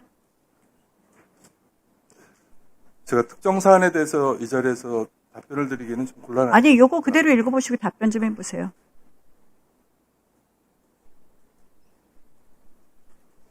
신빙성이 굉장히 신빙성이 높다고 보시기엔, 신빙성이 굉장히 높다. 이렇게 보기는 어렵겠죠? 믿거나 말거나 이런 식으로 되어 있다는 것은. 이것이 아주 굉장히 신빙성이 높은 녹취록이다. 이렇게 보실 수 있겠습니까? 장관께서는? 지금 말씀하신 요 이미지에 있는 글귀만 가지고 제가 그 이후에 나온 모든 내용들은 다 진실이 아닐 거다라고 단정하는 것도 좀 어려울 것 같고요. 그 부분은 제가 지금 답변 드리기에는. 장관께서는 이게 지금, 장관의 답변이 어떤 정치적 영향이 있을까 하고 답변을 못 하시는데 그냥 우리가 상식적으로 보면 믿거나 말거나 이렇게 되어 있으면 이것이 고도의 신빙성을 가지고 있는 것은 라고 믿기는 어려운 거 아니겠습니까? 국어로 해석을 한다면. 그런데 이것을 저희 지금 대법원장 4인 회동의 근거로 튼 녹취록 앞에 있는 겁니다. 저는 이거를 국회에서 틀고 이것을 갖고 대법원장을 내쫓아라, 탄핵해라, 대법원장 청문회를 하겠다. 그래서 저는 굉장히 심한 유감을 표시하고요. 이런 식으로 이걸 가만히 보면요. 다 본인들 면책하기 위해서 써둔 거예요. 그런데 이것을 사실은 악의적으로 쓰는 것이 더 문제라고 생각을 합니다. 이것이 매우 신빙성이 높은 것처럼 틀어놓고, 그래서 우리 당에서 오늘 이재명 대통령 유죄 뒤집기 위한 이 조작 녹취에 의한 거짓 선동 청문회를 오늘 제출하는데요. 저는 사실은 굉장히 고약하게 저런 말 하나 붙여놓고 이 유튜브든지 신문 기사든지 사실 그냥 유통하는 것에 대해서는 문체부에서도 좀 특단의 조치를 마련해라. 왜냐? 대한민국의 명예훼손에 관한 처벌이 굉장히 빠져나갈 구석이 많습니다. 그래서 웬만해서는 처벌받지 않습니다. 가짜뉴스를 아무리 유포해도. 그래서 이러한 부분에 대해서 언론 관계에 대한 책임이 있는 문화부 장관이시기 때문에 제가 유튜브 앞에를 예로 들었지만 저희는 이것을 이유로 해서 지금 긴급 청문회 실시 계획서도 제출했고 오늘 일단 논의가 될 거라고 생각을 합니다. 그래서 문화부 장관께서 이런 식의 경고, 이런 식의 단서 하나 붙이고 가짜뉴스를 양산하는 부분에 대해서는 발본색원해 주실 것을 촉구합니다. 네, 또 토론하실 의원님 계십니까? 네, 최혁진 의원님. 짧게 말씀드리겠습니다. 지금 나경원 의원이 접근으로 고소되어 있습니다. AI로 조작된 게 아니라 저기 나와 있는 것처럼 취재원이 있고 제보자가 있는 그런 부분이 방송 중에 분명히 나와 있고 제보자는 신뢰할 수 있는 사람이라고 이야기했음에도 불구하고 국민의힘 또 오늘도 또 자리를 비우셨어요. 주진우 의원. 예? AI로 가짜 허위로 만들어졌다라고. 당사자가 지금 AI 가짜 허위 아니라고 수차례 이야기했습니다. 그런데 그런 말들을 하면서 또다시 물매기는 그런 발언들을 하시는데요. 저 방송사가 왜 저런 거 앞에 표현 쓰겠습니까? 윤석열 정부 기간 동안에 177건인가 고소를 당했어요. 언론 탄압을 얼마나 해대면 살아남기 위해서 저런 표현을 하고 하겠습니까? 그 중에 무려 170건이 다 무죄 판결이 났고 5건을 굳이 기소했는데 그 5건 중에서도 아마 제가 알기로 2-3건은 벌써 무죄 판결 나왔습니다. 김건희 줄리건 정도가 지금 재판이 진행되고 있고, 한 건이 더 있네요. 윤석열 성삼락 사건 관련된 보도 2건이 지금, 기소 중으로 재판을 받고 있는 것으로 알고 있습니다. 170건이 넘는 게 무죄 판결이 났어요. 그 정도로 언론을 탄압하니까, 우리 민주적이고 진보적인 유튜브 채널들이 저런 단서조항 달아놓고 국민들에게 알려야 되니까 알리고 있는 거 아닙니까? 문체부 장관님. 다시는 저런 언론 탄압하는 세력들이 이런 식으로 국민의 알 권리를 방해하는 그런 정책들이 있어서 되겠습니까? 안 되겠습니까? 말씀해 주세요. 예. 저 방송이 상당히 많이 다 맞췄습니다. 계엄이 곧 터진다. 맞췄습니다. 김건희가 주술과 무속에 빠져 있다. 다 사실로 드러났습니다. 김예성이 김건희의 집사로서 각종 금융농단에 개입돼 있다는 거 다 사실로 드러났습니다. 국민의힘의 통일교가 배우다 사실로 드러났습니다. 김충식이 국정농단의 중심에 있다 하나하나 다 드러나고 있습니다. 근데 뭐가 가짜뉴스예요? 말만 하면 가서 탈탈 털고 고소하고 검찰이 괴롭히고 심지어 의정부 지검에서 어떤 일까지 있었냐면 불기소 의정부 경찰서에서 불송치 난 거를 고등법원이 갔다가 재기수사로 다시 벌금형을 때리는 그런 일까지 벌어졌어요. 다시는 이런 일이 없도록 장관님이 마음 단디 먹고 해주셔야 됩니다. 어디서 와서 지금 저런 말도 안 되는 소리를 떠들면서 무슨 가짜뉴스니 허위니 자기 방어를 하고 앉아있습니까? 그러니까 법사위에서 나가야 된다고 얘기하는 겁니다. 법사위에서 나가야. 고소당하니까 또 저런 거 PT 틀어놓고 자기 변명이나 하고 앉아있고 부탁드립니다. 장관님, 다시는 저런 일 없게 해주십시오. 이상입니다.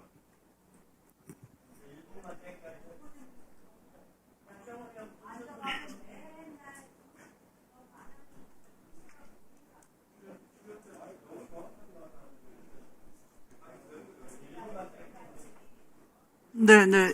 장경태 의원님. 네.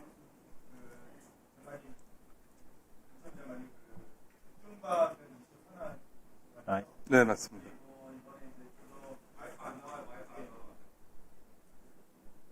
내가 아니고.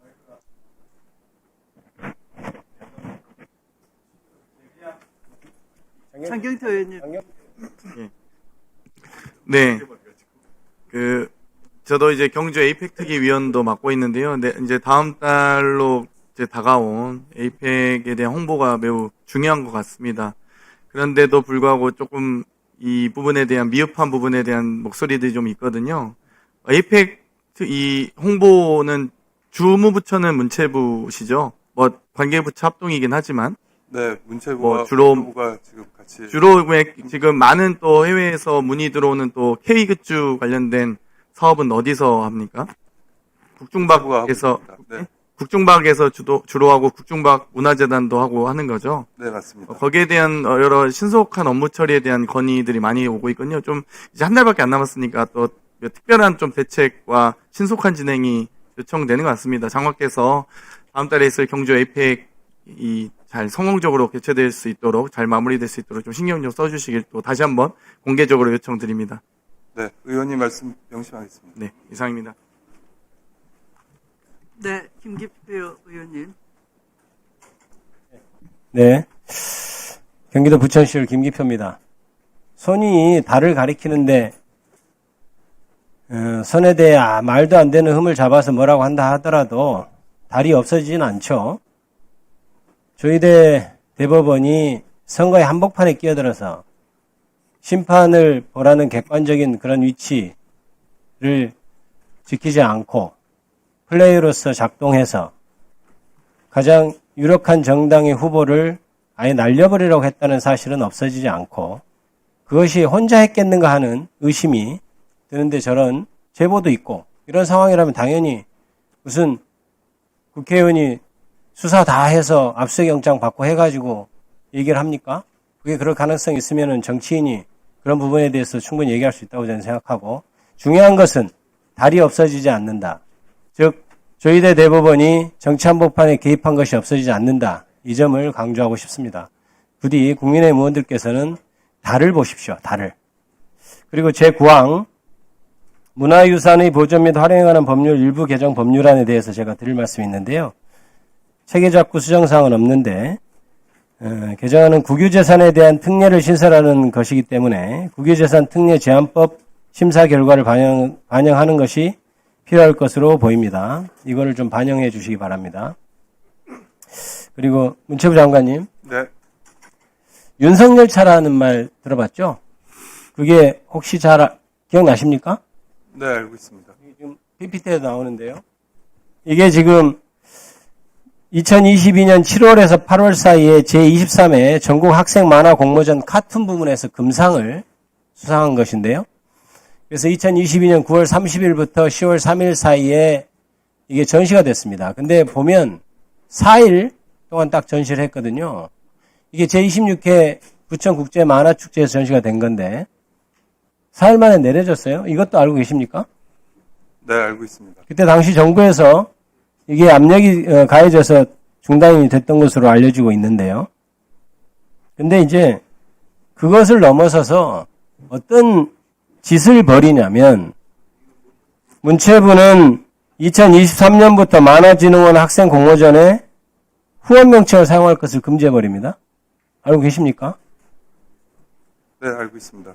그 다음에 문체부 장관산 시상을 금지해버려요. 저게 지금 예고 학생들이 그린 만화입니다. 그때 당시에 얼마나 정치적으로 문제가 있고 정치를 잘못하면 저 예고 학생들이 저렇게 비판하는 만화 그릴 수 있죠. 그거를 지금 금상수상을 시켰고 금상수상을 했고 전시를 한다고 해서 23년부터는 후원명칭 사용도 못하게 하고 그 다음에 문체부 장관상 시상도 금지해버립니다.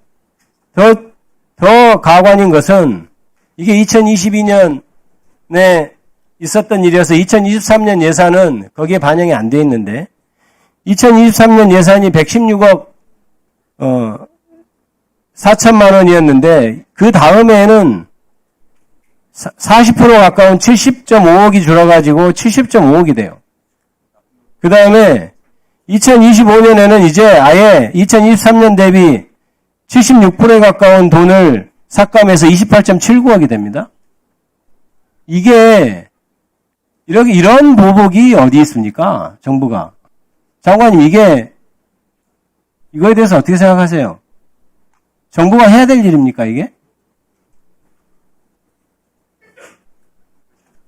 네, 지난 정부에서 있었던 그 예산 편성이어서 제가 말씀드린 건 적절치 않습니다만 만화진흥이라는 것은 저희가 문화예술 전반에 대해서 지금은 진흥을 해야 되는 그런 상황이기 때문에 저 예산은 그렇죠. 우리가 지금 K-팝, K-컬처가 뭡니까? K-팝, K-드라마, K-카툰 이렇지 않습니까? 그 3대 문화를 지금 진흥시켜도 모자랄 판에 저런 식으로 예산을 삭감해버리고 지자체에서는 100억씩 돈을 들여가고 있는데 정부에서 치졸하게 예고 학생이 그린 만화를 가지고 저렇게 보복 조치를 하면 되겠습니까? 정부가. 그렇지 않습니까? 그래서 장관님이 무도한 내란 정부가 물러가고 국민주권 정부가 이제 드디어 이 땅에 세워졌다는 것을 전체적으로 알리기 위해서라도 이 예산은 복원돼야 됩니다. 그래서 장관님께서 이게 지금 예산 반영하는 과정에서 잘 반영이 안 된 부분이 있는데 장관님께서 이번 예산 과정에서 꼭 회복될 수 있도록 꼭 신경을 써줘야 됩니다. 그렇게 해주겠습니까? 네, 지금 저희 정부는 문화예술에 대해서는 지원은 하되 간섭은 하지 않는다는 그러한 팔길이 원칙을 분명하게 확실하게 가지고 있습니다. 저 예산 부분에 대해서는 왜 축소됐는지 경위도 제가 살펴보고요. 내년 예산에 어떻게 반영되는지 잘 챙겨보도록 하겠습니다.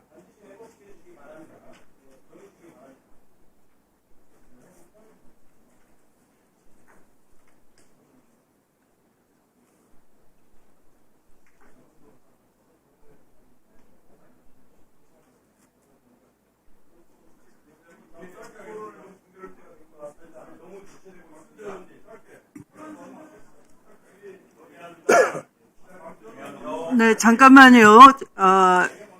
법사위가 지금 타입법을 하고 있는데, 대체로 위원님들께서 다시 한번 부탁을 드립니다.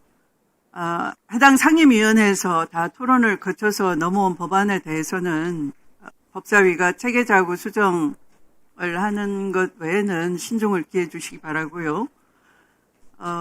이 상정된 구항을 보시면 법사위 전문위원실 검토 보고 중에 유념해 주셔야 될 것은 체계자구 수정 사항은 없으나 이 국유재산에 대한 특례를 신설하는 것이기 때문에 국유재산 특례 제한법 심사 결과를 보고 그 법과 같이 할 필요가 있어 보입니다. 제가 볼 때. 그래서 이것은 오늘은 빼고 계속 계류시켜 놓을 필요가 있다 이렇게 생각을 합니다. 위원님들도 이해해 주시기 바랍니다. 그 점을. 그러면 아까 토론 종결 동의를 어느 분이 하시던데요?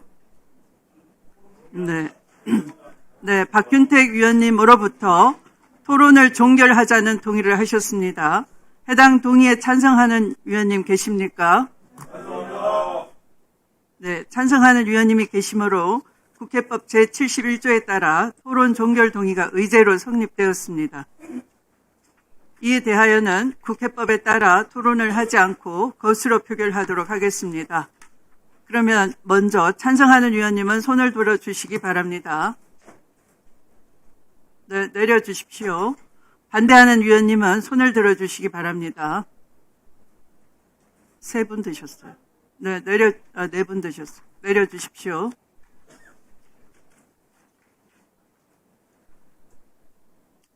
표결 결과를 말씀드리겠습니다.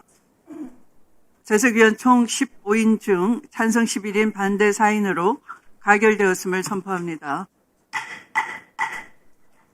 토론 종결 동의가 가결되었으므로 토론 종결을 선포합니다. 노동부 장관께 질의하겠습니다. 지난달 우리 청년 고용률 얼마인지 아십니까? 45% 네, 수준입니다. 그럼 60세 이상의 고용률은 몇 프로인가요? 60세 이상이 청년 고용률을 앞지른 걸로 알고 있습니다. 청년 고용률을 앞질렀죠? 네, 그렇습니다. 48%입니다. 자, 지금 청년 고용률이 고령 고용률을 보다 낮은 기현상이 6개월 이상 지속되고 있습니다. 그런데 지금 이제 노란봉투법에 대한 저희는 우려를 말하지 않을 수가 없습니다. 실질적으로 노란봉투법이 기업의 일자리를 더 늘릴 거라고 생각하십니까? 노란봉투법으로 원하청 간의 상생의 길이 열릴 것으로 기대하고 있습니다. 아니, 기업의 일자리를 늘릴 거라고 예상하십니까? 법이 기업의 일자리를 어떻게 늘리거나 줄이거나 아니, 예측하기는 규제가 생기니까 그 효과를 물어보는데 노란봉투법이 기업의 일자리를 더 창출하는 데 도움이 될 거냐 아닐 거냐에 대한 답변을 요구하는 겁니다. 노란봉투법은 우리나라의 대다수를 차지하고 있는 중소영세 하청 노동자들의 근로조건을 향상시켜서 청년들이 선호하는 일자리로 바뀔 수 있도록 잘 지도하겠습니다. 지금 기업의 일자리를 늘릴 수 있느냐에 대해서는 확실한 대답을 못 하시는군요. 노조법이 일자리야 노란봉투법뿐만 아니라 네. 지금 현재의 우리 지금 관세 정책으로 인한 미국의 투자 요구라든지 이런 것으로 봐서 사실 대한민국에 일자리가 생길 그게 없습니다. 안 그래도 대한민국 기업들이 해외 투자를 지금 어떻게 보면 요구받고 있는 상황에 노란봉투법 등으로 GM대우도 철수할 수 있다. 이런 우려들도 커지는 거 맞죠? 노란봉투법과 GM대우 철수설은 무관한 걸로 알고 있습니다. GM대우 입장에서도 하청업체가 1000여 개 이상 되지 않습니까? 네. 그 1000여 개를 전부 다 상대하고 여러 가지 지금 사실상 협상을 해야 되는데 여기에 대한 대안을 같이 만들어 주셔야지 노란봉투법만 덜커덕 통과시키면 그것을 보완할 수 있는 대안을 마련하실 생각은 없습니까? 사업장 점거 문제라든지 대체 근로 문제라든지 이런 부분은 준비하시지 않고 있습니까? 잘 준비하겠습니다. 말씀하신 GM대우 현장 방문 한번 해보겠습니다. GM대우는 2027년에 의무로 잔존해야 되는 그 기한이 끝납니다. 그래서 사실상 자동차는 미국의 지금 관세가 25%가 만약에 유지되는 경우에는 미국 현지 생산으로 돌려야 되는 부분도 있기 때문에 이 부분에 대해서 정말 심각하게 검토해 주시고요. 노란봉투법이 결국은 오히려 기업의 일자리를 한마디로 감소시킬 수 있고 결국 청년 고용의 그 문을 완전히 닫을 수 있다. 그래서 그런 점을 이제는 예전의 지위가 아니십니다. 그래서 노동부 장관으로서 고용노동부 장관으로서의 역할을 좀 해주시면 좋겠습니다. 네, 위원님 지적하신 부분 환경부 장관께 질의하겠습니다. 네. 자, 지금 걱정하는 것 중에 하나는 기후에너지 환경부가 된다는 것입니다. 우리 또 김성환 장관님께서는 예전부터 원전에 대해서는 부정적 입장을 가지고 계셨습니다.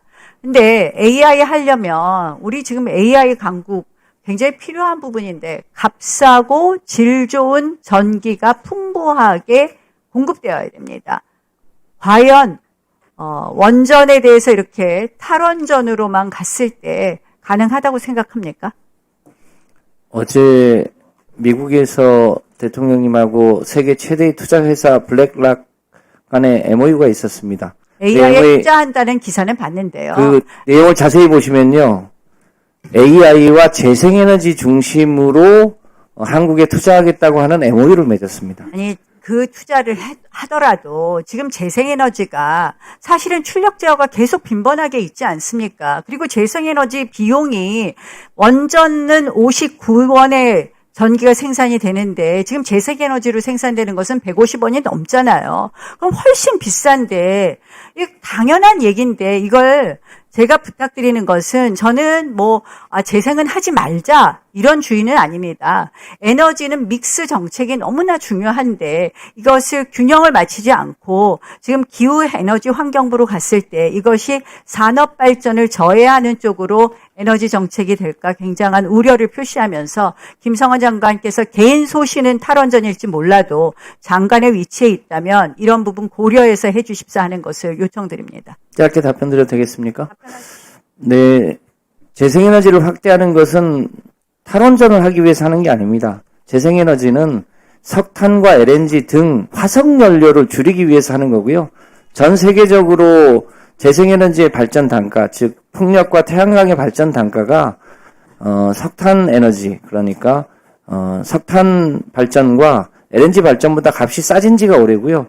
대한민국도 이미 태양광은 석탄보다 값이 싸졌습니다. 육상풍력도 많이 싸졌고요.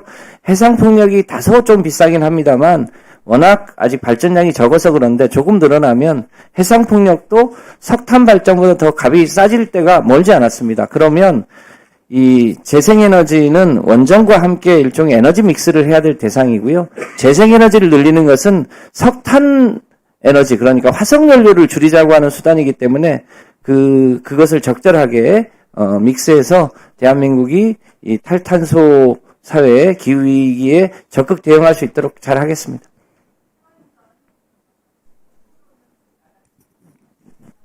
네. 네, 박지원 의원님. 노동부 장관님. 네. 저 알아요? 잘 알고 있습니다. 저는 잘 몰라요. 그런데 저를 만나는 분들이 노동부 장관 칭찬을 많이 해요. 그러면서 왜 저한테 노동부 장관 칭찬 안 하느냐 하는데 오늘 칭찬합니다. 그분들에게 말씀 좀 전해주세요. 박지원이가 엄청나게 칭찬하더라. 아시겠어요? 예, 알겠습니다. 말을 좀 크게 해야지. 예, 잘 알겠습니다. 자, 그건 그렇고 우리가 이제 글로벌 스탠다드를 노동계도 지켜야죠. 그렇습니다. 그러면 노란봉투법은 ILO 규정을 지키는 겁니까? 일탈하는 겁니까? ILO 규정을 지키는 것입니다. 권고사항이고 지켜야 되잖아요. 그렇습니다. 예. 그러면은 우리도 이제 국제 글로벌 스탠다드를 다 지켜야 되기 때문에 우리 기업에 아픔이 있다 하더라도 노란봉투법은 하지 않을 수 없잖아요. 국제 기준입니다. 그렇죠? 원하청 간의 교섭을 하는 것은 국제 기준이고 유럽 같은 경우는 산별 교섭이 일반화되어 있기 때문에 그건 이미 정립된 국제 규범입니다. 그러니까 우리 국민들을 설득할 때 이게 국제 규범이다. 우리도 이제 지키지 않을 수 없다 하는 말씀을 좀 해주십사 하는 겁니다. 명심하겠습니다. 김성환 장관. 네. 우리가 에너지 믹스를 주장하지 언제 원전을 폐쇄한다라고 한 것은 아니죠. 그렇습니다. 그렇죠? 네. 그렇기 때문에 과거 원전을 완전히 폐쇄하는 것도 잘못이고 또 그런다고 윤석열 정부처럼 원전만 하고 신재생 에너지를 하지 않는 것도 잘못 아니에요? 그렇습니다. 네. 그래서 지금 장관이 개인 소신이 탈원전을 주장한다 하더라도 지금 기후에너지 환경부 장관으로서 에너지 믹스가 소신이다, 정책이다 이렇게 이해해도 됩니까? 네, 그렇게 이해하셔도 좋습니다. 네. 그렇게 하세요. 네. 이상입니다. 네, 수고하셨습니다. 그러면 토론하실 위원님이 더 이상 안 계시면 의결해도 되겠습니까? 네. 그러면 의사일정 제19항, 25항, 26항, 29항, 35항, 36항의 법률안은 원안대로 의결을 하고자 하는데 이의 없습니까? 네, 가결되었음을 선포합니다.